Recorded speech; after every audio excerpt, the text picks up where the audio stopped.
that on your way to your destiny, there will be detours.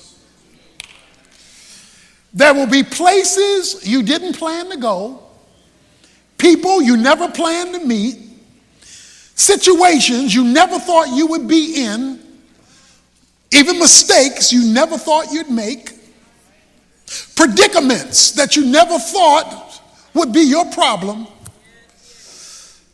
and it would all be allowed by a sovereign providential God.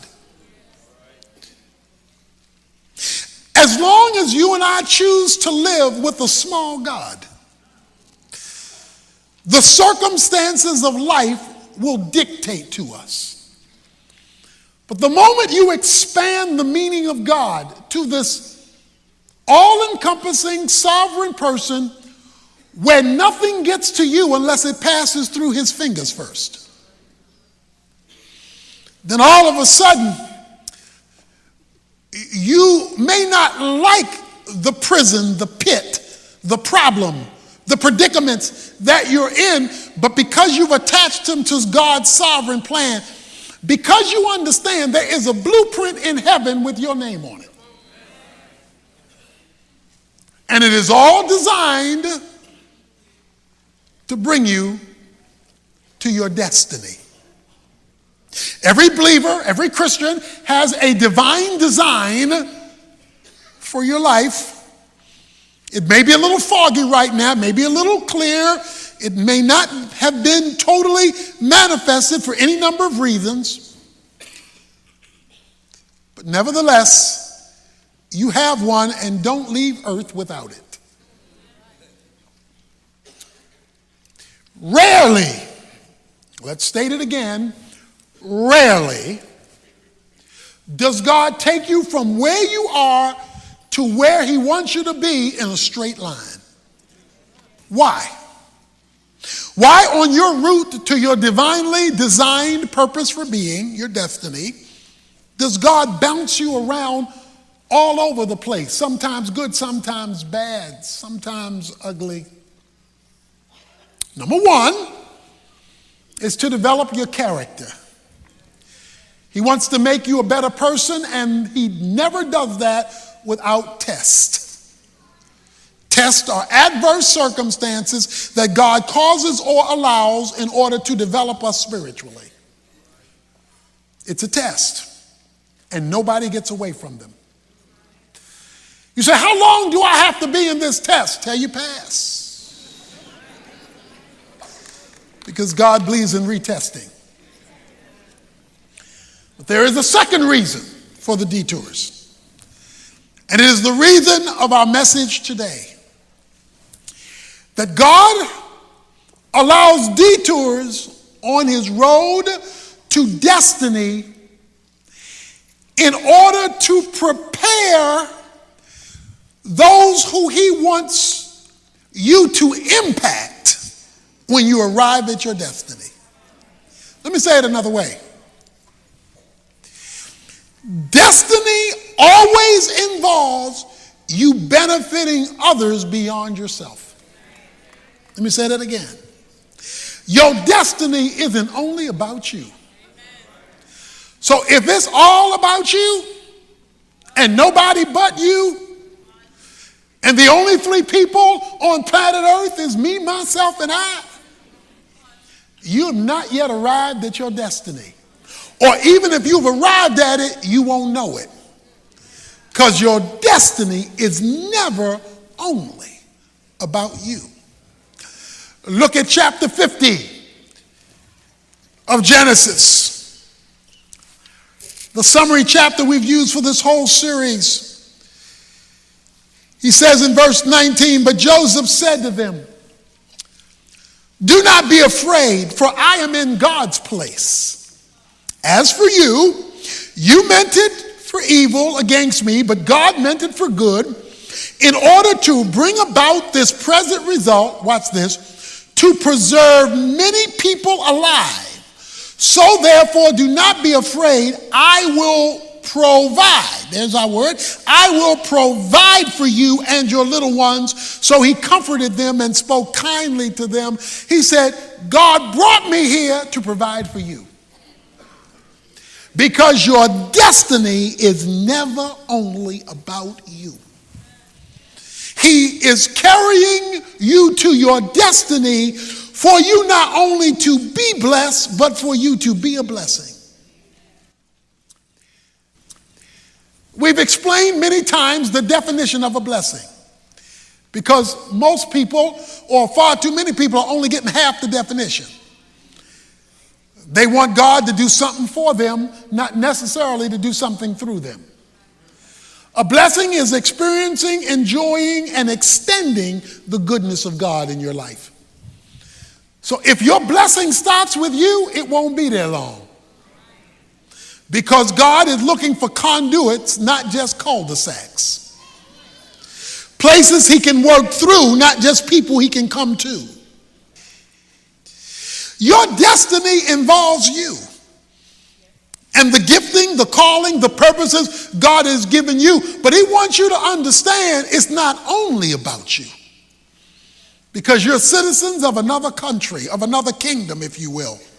You represent another king, and he wants his anthem played. He wants you to know you're part of something bigger. Now, don't get me wrong. I'm not hating. I know that you want God to do something to you, for you, in you. You want God to bless you in a certain way. You want him to change something in your life, better something in your life, improve something in your life, reverse something in your life. I know you need God for you. But your destiny cannot only be for you. He says, God brought me to this place to provide for you. In other words, he had somebody else in mind when he was bringing me my destiny. So here's how it works. There are two reasons why you can delay your destiny, where God wants to take you. One reason is you have not passed the test. You keep failing the test, so God can't move you to the new grade because you haven't passed the test from the previous grade. So you keep failing the test, so he has to keep retesting, so that can delay your destiny.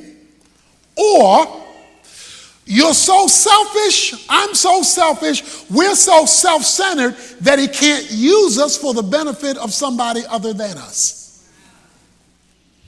And if he can't work through you, because you only want him to work.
You that can delay the arrival of your destiny.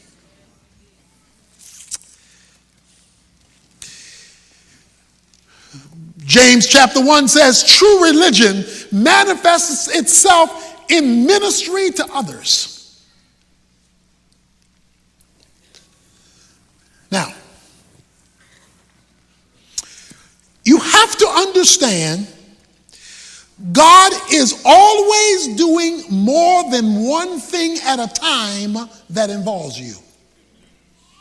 It involves you, but because it's not only about you, he's manipulating different things in different places at different times until it's time for the hookup.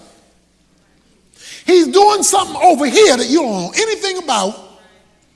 All you know is what you're dealing with right now. Turn to chapter 41. Let's back up and come forward again. In chapter 41, Let's back up to chapter 40, verse 23. Remember, in the Bible, there were no chapters written. We added chapters in order to be able to find things quickly. So you can kind of just read straight through, particularly the stories in the Bible. The verse 23 of chapter 40 says, "Yet the chief cupbearer did not remember Joseph, but forgot him." Here Joseph is in prison. He interprets the cupbearer's dream. He tells the cupbearer, "Remember me to Pharaoh," and the cupbearer forgets him. Have you ever been in a situation where it looked like God was answering your prayer and the reverse happened? You thought you had an answer, and the exact opposite to the answer occurred, and you want to know, God, why you want to do me like this? When God disappoints you, it's on purpose. I hate to tell you that. I hate to tell me that. When God disappoints you, he disappoints you on purpose. It says the cupbearer forgot him after he had saved the cupbearer's life through interpreting his dream. How long was he forgotten? Because he's in prison. Oh, by the way, he's not only in prison, it says he's in the dungeon. The dungeon was the hole underneath the prison. So he's not at the bottom, he's beneath the bottom. In a dark, dirty, decrepit location called the dungeon, and he's there for having done nothing wrong. So he's an innocent person in a bad situation that God allowed. You may be asking the question, I don't know why God allowed this. It's not fair. It's not right. It's taking too long. That's his situation. Verse 1 of chapter 41. Now it came about at the end of 2 full years that Pharaoh had a dream, and behold, he was standing by the Nile. So I won't go into all the details, but Pharaoh has a nightmare on Elm Street. He's got this dream that literally terrorizes him, and he can't understand it. So Pharaoh calls the professionals to interpret the dream. Verse 8, now in the morning his spirit was troubled. So he sent and called for all the magicians of Egypt and all the wise men, and Pharaoh told them his dreams, but there was not one who could interpret them to Pharaoh. Okay, stick with me now. Joseph is languishing in a prison, in the lowest part of the prison called the dungeon. Pharaoh, who doesn't even know who Joseph is, has a dream that keeps him up all night and troubles him, and he calls the paid professionals to help him figure out his nightmare. The paid professionals can't figure out his nightmare. Joseph doesn't know Pharaoh. Pharaoh doesn't know Joseph. The cupbearer knows them both, because the cupbearer was in prison with Joseph and he worked for Pharaoh. What happened? Verse 9, then the chief cupbearer spoke to Pharaoh, saying, I would make mention today of my own offense. Pharaoh was furious for his servants. He put me in confinement in the house of the captain of the bodyguard, both me and the chief baker. We had a dream the same night. He and I, each one of us dreamt according to an interpretation of his own dream. Verse 12, now a Hebrew youth was there, a servant of the captain of the bodyguard, and we related to him, and he interpreted our dreams. To each one he interpreted according to his own dream, and just as he interpreted for us, so it happened. He restored me to my office, but he hanged him. All of a sudden, the cupbearer's memory comes back. Bing! Wait a minute, Pharaoh, you had a dream. You couldn't interpret it. It scared you to death. 2 years ago, I had a dream. Scared me to death. And there was this Jewish kid in jail who interpreted my dream, and it came about just as it happened. When does the cupbearer remember Joseph? Because remember, we read he forgot him. He remembered it when it was God's time for a hookup to occur. God created a nightmare over here while Joseph is in prison over there, and he doesn't allow the negative event of Joseph to change until the nightmare occurs over here, and he brings to remember. See, God knows how to bring stuff back up in people's mind. He brings it back to the cupbearer's mind about Joseph, And watch this, because I want to make a big point. It says, verse 14, then Pharaoh sent and called for Joseph, and they hurriedly brought him out of the dungeon where he had shaved himself, changed his clothes, and came to Pharaoh. Now here's what I want you to note. Don't want you to miss this. Joseph had absolutely no idea about the dream, had never met Pharaoh. He doesn't know what's going on. He's in a hole all by himself. But in less than 24 hours, his world changes. In 24 hours, he's released from prison. In 24 hours, he's given a shave. In 24 hours, he gets his clothes changed. He gets brand new clothes. Let me show you what else happened in 24 hours. Because I'm going somewhere with this. Chapter 41, after he interprets the king's dream, verse 41 of chapter 41, Pharaoh said to Joseph, see, I have set you over all the land of Egypt. Then Pharaoh took off his signet ring from his hand and put it on Joseph's hand and clothed him in garments of fine linen and put the gold necklace around his neck. It says, and then he rode him on the second chariot, verse 43, and they proclaimed before him, bow the knee, and he set him over all the land of Egypt. All this happened in 24 hours. Okay, let's review, because let's see some of you saying, where are you going with this? Where are you going with this? I'm going somewhere. He's in jail. He's forgotten in jail. He's in the lowest part of the jail. He's at the bottom. He doesn't know Pharaoh. He doesn't know about the dream. He doesn't know about anything. And all he knows is that the cupbearer who I helped forgot me. All of a sudden, somebody comes opening the cell door, says, here's a Gillette razor, shave. Here's some nice clothes, change, take a bath. You going before him because we need your gifting. We need what God has given you because the professionals can't do it. So he took his gift that he only got to use in jail. He took the gift that he used in jail, and now he's using it at the White House. He interprets Pharaoh's dream, and what does Pharaoh do? Give him a signet ring, puts a gold chain around his neck.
Gives him his own wardrobe, gives him his own limousine service, a chariot, makes him second in command, and now everybody in Egypt is bowing their knee to Joseph. This is in 24 hours. Now, why am I telling you that? I'm telling you to let you know that when God is ready to move, it don't take long. When he's ready to change your situation, he can do it suddenly, immediately, out of nowhere. Where that come from? Wow, bam, boom. That God could come. So don't get upset that you don't see anything because you're in a dark dungeon. Because God is doing something over here that you don't know the first thing about until it's time for God to create a hookup. Now, because see, that's not the point of the sermon. But see, Y'all like that part of the sermon. Because see, Joseph got bling now. Joseph is the man now. Joseph is living large now. Joseph has been blessed with stuff, having used his gifting, and now he is out of the pit and in the palace. The problem today is most people are satisfied with that definition of blessing. I got more stuff, better job, more money, better car, nicer clothes, nicer house. Remember, your blessing includes you, but it's not only about you. Look at chapter 45. The story continues. He's now with his brothers. He's forgiven his brothers. And remember that forgiveness is easy when you know God is using it. And here's what he says to his brothers who've been now faced with Joseph, who's now over them. Verse 5 of chapter 45. Now do not be grieved or angry with yourselves because you sold me here, for God sent me before you to preserve your life. Watch this now. You sold, and while you were selling, God was sending. You see that? You were selling me, and God was sending me. You thought you were getting rid of me, and God was preparing to use me. You thought you were messing over me, and all you were doing was blessing me. If they would have known that their brother was going to wind up being their provider, they would have never sold them.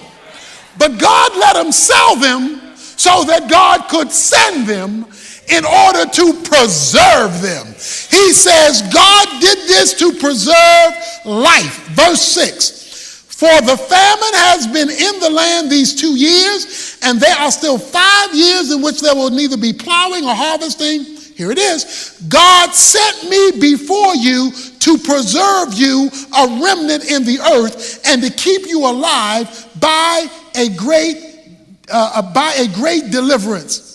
And he goes on to say in verse 11, there I will provide for you, for there are still 5 years of famine to come, and you and your household and all you have would have been impoverished. Guess what the man says? He said, he didn't just send me here to live in a bigger house. He sent me here to preserve you. He sent me here to benefit somebody other than myself. So here it is.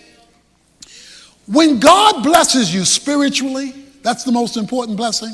When he blesses you materially, when he blesses you circumstantially, when he blesses you influentially, when he changes your status in life and he removes you from that negative situation, keep your eye open for the blessing he wants you to be. Not that's the blessing that you have. Because the shortest way to cut short your destiny is to only be thinking about you and not the reason that God blessed you, which is always to be a blessing to somebody beyond you. Beyond you. The crisis of Pharaoh, the crisis in the culture. And by the way, Egypt is not a Christian nation. Pharaoh is not a Christian man. He is a believer in a secular world. In a secular society. So all of you who are working for non-Christians, you're working for pagans, people who don't know God, God knows how to send nightmares. God knows how to create opportunities in a secular environment to stand for God. Because you'll find out in the last sermon that was the key to Joseph's life. He didn't apologize for his faith just because he was in a secular environment. See? He didn't hide his Christianity in order to be accepted by Pharaoh. Because we got too many secret agent Christians. And God can't use you if you're going to hide his name. If you're going to hide the association with him. And so now it's opened up. Now this opportunity to be a blessing has been exposed. I began to do some research. And as I looked through the scriptures, it became clear to me that this was indeed the pattern. God would take person on detours, positive and negatives. He would then do something in their life that turned their situation around, and then he would use them to benefit folks outside of themselves. God told Abraham, Genesis chapter 12, he said, Abraham, I want you to leave the land of your parents, and I want you to go to a land that I will show you, but I'm not going to tell you about it in advance. I just want you to walk by faith. He says, I'm going to show you. Now, if you follow Abraham's life, he goes through 25 years of detours. 25 years of good, bad, and ugly. And some of the ugly was real ugly. He goes through 25 years of detour before God and he are ready to come through, before God has set things up where he is grown up enough and responsive enough for God to do what he's going to do. And then God said to Abraham, and when I bless you through you, all the nations of the earth will be blessed. He says, I got a big plan for you, but you're not ready for it yet. It's going to take you 25 years for you to be ready for what I want to do with your life. But when you come around and grow up and begin to respond to me like I want you to respond, I'm going to work through you. And when I do my thing through you, it's going to blow your mind because it's going to touch the whole world. God's got a world for you to touch. How would a little boy know that giving Jesus sardines and crackers would give a Moby Dick sandwich